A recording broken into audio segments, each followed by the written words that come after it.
又嚟到講得出做得到嘅環節啦！直播室入面繼續有我 Jacko 黃淑儀，另外亦都有我嘅好拍檔何校長何玉芬喺度嘅。咁啊，何校長啊，今日我哋有2位女將嚟到。好啊，交俾佢哋咧，係去啟動我哋今日呢一個嘅對話先，交俾佢。Are you ready? Attention, go！ 哇大家好，我係鄭子琪。大家好，我係譚雅芝。介紹下你哋來自嘅學校同埋隊伍啊！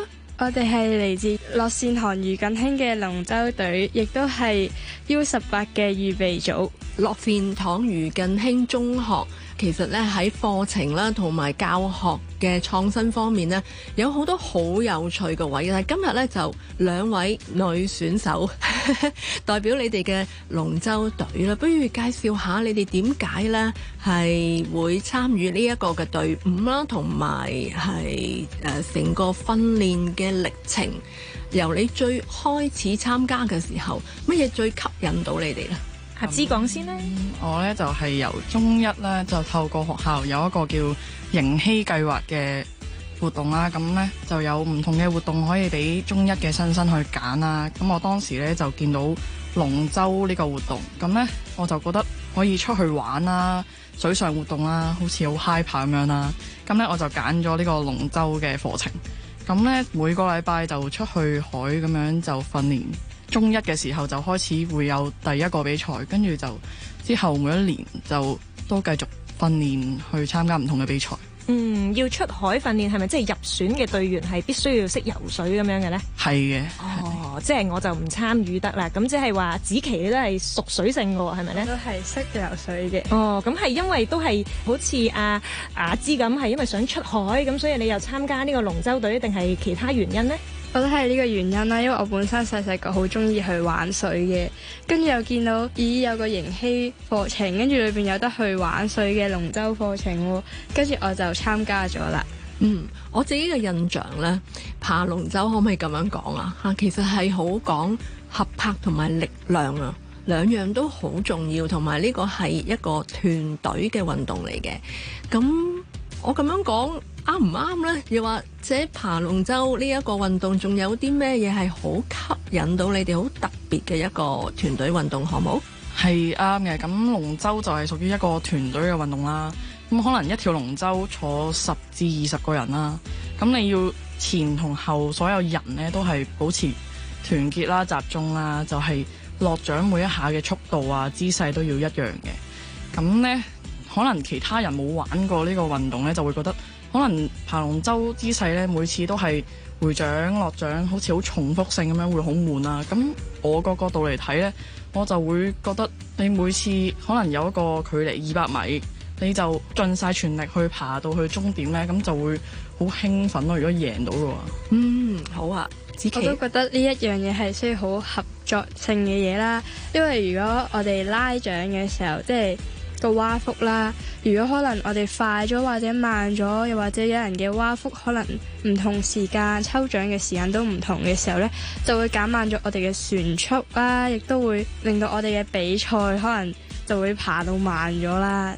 但係我覺得好奇妙嘅咧，就係因為我睇電視啦，係啦，爬龍舟咧就係兩個咁樣，然後咧就一排咁樣10幾人，其實最前嘅同學係見唔到後邊嗰個人點樣爬啦，係啦，就喺後邊嘅亦都未必可以完全理解到隔3個位前邊嘅朋友其實係做緊個動作咧準唔準確，所以你哋學校有一個突破喎，係介紹下你哋個突破嘅訓練系統啦。咁我哋學校就研發咗一個 AI 龍舟嘅訓練系統啦。呢個系統呢，就係偵測到你身體上面18個點啦，咁就可以偵測到你爬龍舟嗰陣時個動作啱唔啱，或者有一個 program 就係同隔離嗰位隊友睇下2個合唔合拍。18個點，相當厲害。有冇真係試用過呢個 AI 系統嘅2位同學？有嘅，我哋呢之前喺學校嘅午式啦，或者課學嘅時間都試過2個咁樣夾埋嚟練一練啦，跟住發覺到我哋嘅合拍程度係好好高嘅。你點睇到合拍程度好高呢？有數據俾你睇，定係直情係一人一邊挖住個獎就對住個熒幕，已經有一啲嘅我哋叫 infographics 咯，係啦，圖像啦，係可以話到俾你知而家你個動作係咪最理想？點樣睇嘅？佢呢個系統就會每一次就係偵測你100米呢個距離，咁爬完呢，佢就會有數據線顯示你嗰個動作個蛙幅點樣啦，同埋會出到合拍嗰個程度有幾多%。即係有個數字嘅，有。咁佢有冇教你點樣改善呢？即係譬如話，個合拍程度係得80% 啫，咁我想提升到100%，佢會唔會有啲建議俾你哋㗎？都有嘅，佢同時亦都會可能就住你個動作有啲咩問題，佢會提醒翻你注意。咁喺你哋嘅測試嘅過程入面，佢有冇俾咗啲咩建議？你又有冇遵從住個建議？係咪得到啲改善咁樣呢？即係可能測試嗰陣時咧，爬咗100米啦，跟住佢個數據顯示出嚟咧，就係可能你個膊頭轉得唔夠啦，或者你手咧伸展嗰個角度唔啱咯，咁佢會提示翻你應該咩動作先啱。咁你同唔同意佢嘅呢一個判斷呢？都同意嘅，因為有時咧爬得多咧，個動作會冇咁注意到啦，咁佢就可以作為一個提醒嘅角色。係咁，雅芝就分享咗好多，即係關於呢一個 AI 龍舟訓練系統可以俾到佢乜嘢改善啦。我又想問下子琪啦，你又覺得即係呢個 AI 龍舟訓練系統同真人嘅教練之間有乜嘢分別？兩者可以點樣配合呢？我覺得兩個嘅分別就係有陣時可能我哋想練習多啲或者爬多啲，同隔離左邊嘅嗰個同學仔想可能夾下頻率嘅時候呢，我哋就可以落到去呢一部龍舟機度一齊，唔識嘅時候有得，跟住放學嘅時候又可以落去練習啦。而平時教練呢，就最主要係睇下我哋落水支杖夠唔夠深，但係相反，我覺得呢就係龍舟機呢就可以準確啲咁 check 到我哋嘅拉水嘅蛙幅啦，同埋入水同抽翻支杖出嚟嗰一下咯。咁有陣時教練睇得左邊嘅邊就未必睇到右邊嗰啲啦。我覺得都聽眾聽嘅時候，可能喺個腦裏邊就幻想緊嗰個嘅狀況。你頭先講到話學校有個龍舟機係咪啊？係雙人位置定係全條龍舟啊？我哋有4部龍舟機嘅，但係而家最主要就雙人咁樣去有呢一個系統度做出嚟。咁同時，譬如子琪同埋雅芝一齊左右，你哋係拍檔嚟㗎嘛？左右喺度挖緊嘅時候，每人身上邊就去探測緊你18個身體位置嘅移動。咁使唔使貼住嗰啲電線？唔使㗎。咁係用咩方法去偵測你哋個位置啊？咁就係我哋每人會有一支 cam。咁咧就會有一個啱嘅角度影住我哋，咁就可以 detect 到身體上面嗰18個點。好有趣，用咗呢一個嘅訓練系統幾耐啊？1年多少少，因為一直都研發緊，睇下有啲咩可以改良。經過呢1年呢，你自己睇翻兩位同學分別，覺得自己喺技術上啦，或者係兩者嘅合拍上邊，係咪真係睇到嗰個進步呢？合拍度先啦，可能係進步咗嘅。我覺得佢會有數據嘅，咁可能之前淨係得60%，跟住而家就會上到去80幾%。咁啊，聽到即係兩位同學嘅分享呢，都會發覺無論係用 AI 嘅一啲訓練系統呢，定還是係即係可能教練俾嘅一啲意見呢，即係大家都會好希望喺呢一個嘅訓練過程裏面力臻完美，希望係可以做到盡善盡美嘅。係啦，咁喺直播室入面呢，繼續有樂善堂余近興中學嚟自佢哋嘅龍舟隊嘅同學仔，包括有中5嘅譚雅芝同埋中4嘅鄭子琪。咁當然亦都有我嘅好拍檔何玉芬校長啦，同埋係我啊 Jacko 黃淑儀啊，繼續喺直播室入面嘅。咁啊，剛才咧其實聽到兩位同學仔咧喺第一節同埋啱啱嗰一節嘅開頭咧，都講咗一個好有氣勢嘅口號。我想問呢一個口號咧，對於你哋龍舟隊咧，係咪相當之重要嘅咧？子琪，其實咧呢個口號就真係好重要，因為咧就係我哋每一場嘅比賽啦，都會有呢一個嚟做比喻跑步嘅。3、2、1去啦！咁呢，即係 on your mark get set go 嗰種係啦。嚟團隊運動咧，除咗話要熟水性咧，對你哋人嗰個嘅心理質素啊、身體嗰個狀況啊，點樣鍛鍊啊，有冇啲咩特別嘅要求㗎？爬龍舟喺海上邊啊，有時好曬咁樣烈日當空咧，咁你就要頂住個太陽，就好熱，咁你都要繼續爬啊。哦，但係我想問雅芝，其實即係除咗話出海做訓練之外呢，會唔會有啲係唔使喺戶外做嘅訓練？即係例如一啲體能訓練啊等等咁樣嘅？體能訓練都要做嘅，咁有時就可能靠你自覺性咁喺屋企啊咁樣自己做咯。哦，就本身你哋龍舟隊嘅訓練就唔包呢一樣嘢嘅？係唔包嘅，主要係出去訓練多。哦，咁即係咪成個參與呢個龍舟隊都令到你哋學識咗自律呢？有冇呢一回事呢？子琪係自律咗嘅，因為咧平時咧你如果冇龍舟隊呢一樣嘢，我冇參加龍舟隊呢一樣嘢，我唔會無啦啦落樓跑步啦，唔會無啦啦喺屋企做 sit up 啊、掌上壓咁啦。但係咧喺屋企而家有龍舟隊呢一樣嘢，就覺得呢一個比賽要再出多啲力，所以我就會自己突然間喺屋企諗龍舟隊啊，所以我落街跑步啦，食完飯落街行下，跟住就跑啦，喺屋企做 sit up 啊、掌上壓嚟鍛鍊自己咯。好好啊，校長，我覺得即係講緊嘅唔係佢哋話常規嘅龍舟隊訓練必須要佢哋做，而係佢哋自發性喺即係課餘嘅時間都會做翻相關嘅訓練呢，希望自己夠質素呢，可以成隊都一齊進步咁樣。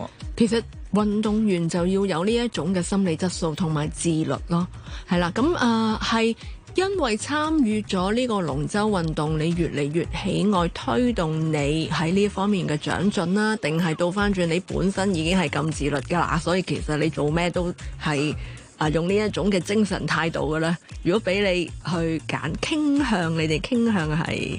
我覺得會係開始玩咗龍舟，跟住就開始更加變咗中意玩運動啦，就會變咗可能呢一日冇喐，周身唔自在咁樣。係。子琪呢都係龍舟嘅，因為呢，首先我之前係可能係每一樣運動都淨係掂下啦，但係而家玩完龍舟之後，發覺咦可能要喺一樣運動度玩長啲，研究多啲咯。投入去，讓自己唔單止係停留喺有潛質，係變成咗一個嘅強項。有冇啲咩嘅目標啊？即係無論係兩位作為青年港隊，亦或係學校團隊裏邊嘅重心成員。咁我而家喺校隊就擔任隊長嗰個角色啦。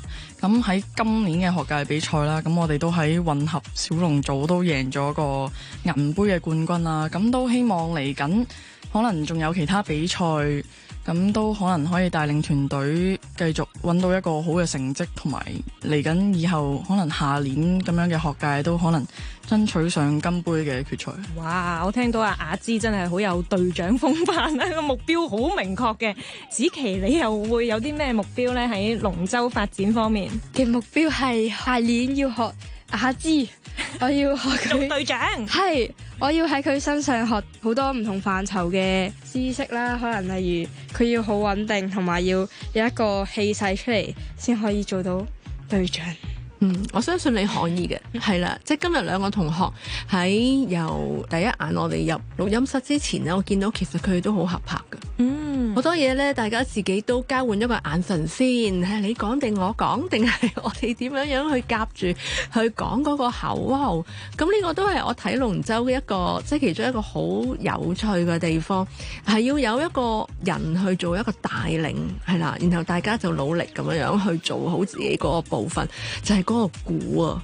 咁喺學界嘅比賽裏邊呢，有冇呢個鼓㗎？咁平時嘅練習又係點樣處理？正式嘅比賽呢，咁龍舟前面就會有一個鼓手，咁呢就會負責打鼓去控制我哋嘅節奏。平時訓練呢，就未必會有個真嘅鼓喺前面啦，咁就通常會靠教練去數嗰個拍子俾我哋去跟咯。咁你嗰個 AI 器材呢？ AI 器材就係佢會唔會糾正埋個鼓啊？即係唔會嘅，會睇下嗰場比賽需要嘅拍子係幾多咯。都有呢一方面嘅一啲指示嘅，原來有。厲害，因為我仲知道呢，即係嗰個 AI 嘅訓練系統呢，相當厲害。入面呢係有香港代表隊嘅動作數據庫，咁變咗同學仔呢，其實可以比對到呢個精英級嘅動作㗎喎。咁頭先你哋講過啦，即係參與龍舟隊就令到你哋好自律嘅嘛。呢一個 AI 系統去到比對埋即係港隊嘅一啲動作啦。你哋會覺得係帶嚟壓力啊，定係更大嘅動力，令到你哋更加訓練多啲，我要做得更加好咁樣呢？我會覺得佢係一種推動力俾到我啦。咁首先呢個 program 攞嘅數據就係揾咗香港代表隊嘅成員攞咗個數據啦。咁我哋訓練嘅時候呢，就可以同呢個運動員嘅數據去比對啦。咁可能出到嚟嗰個數據嘅結果啦，你同佢可能真係爭好遠。咁你都會突然間 out 咗啦。咁你可能會變成一個，我會覺得係推動力。可能你會更加想去令到你個動作同佢個動作更加一致咯。聽到隊長咁講，子琪你又覺得係咪都係動力呢？定係都有啲壓力㗎？其實我都係覺得係推動力啦。可以，如果我哋有一次啦，我真係第一次爬嘅時候見到差咁遠嘅，即係喺海上面爬，覺得都幾標準啦，啲力都唔係特別細嘅，但係一爬完之後就差咁遠嘅，跟住就開始想努力啲去拉翻近呢個成績。咁即係話呢一個 AI 嘅系統呢，透過專業運動員數據去讓你哋咧可以不住咁樣咧係去進步。我知道呢個系統呢，就係你哋學校一位老師呢，係全程投入呢係去研發㗎喎。咁有冇啲說話你想多謝翻老師啊？因為佢都用咗好多心血去令到你哋可以進步喎。就係想多謝翻我哋電腦科嘅李志業老師，咁佢呢就好好咁樣呢，就同我哋一齊去揼咗呢套 program 出嚟啦。咁就令到我哋除咗可以出海去訓練之外啦，喺學校一啲可能小息啊、放學一啲空閒嘅時間都可以用呢套 AI 嘅 program 去訓練到啦。你哋有冇份去俾意見，話翻俾阿李 Sir 聽啊？即係第一代呢就做到咁啊！我想再點樣去完善嗰個嘅系統喎。咁呢個呢就真係師生互動咧，一齊有份參與喺嗰個嘅編程啊，同埋個研發嗰度係啦。有冇呢啲經驗啊？咁喺李 Sir 即係一路揼緊呢套 program 嘅時候啦，咁我哋都會喺隔離可能試下呢個嘅系統啦，睇下有啲咩可以改善啦，提出俾佢睇下可以點樣改良得更加好咯。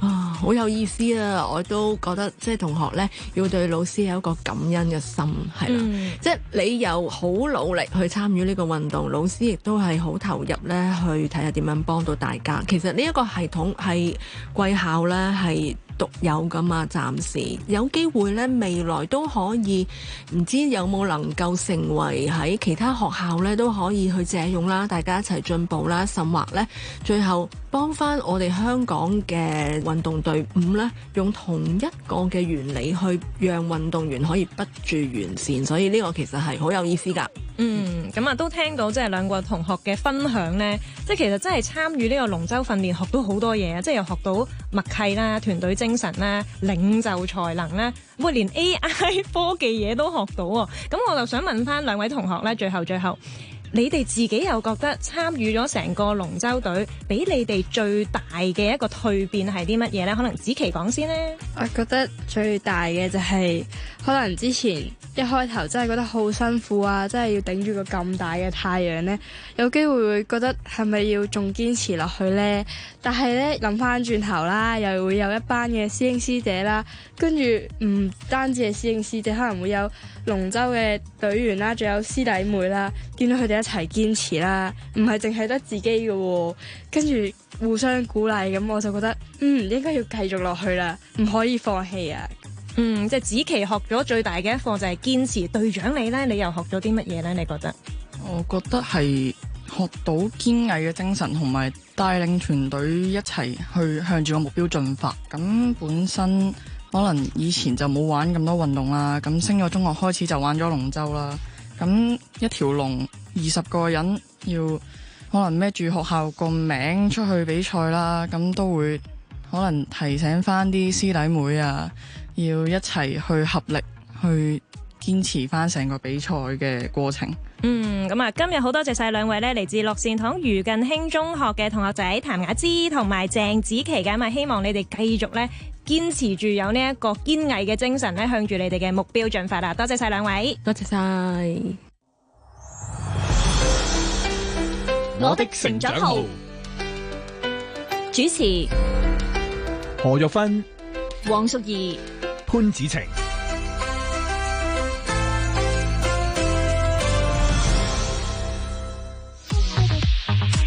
啱啱咧就聽完樂善堂余近興中學嘅兩位 AI 龍舟嘅同學仔分享啦，我覺得哇，而家 AI 真係好犀利啊！即係如果我想當年啦，AI 咧可以用喺游水上面，睇下我啲動作啱唔啱呢？哇，咁就好啦。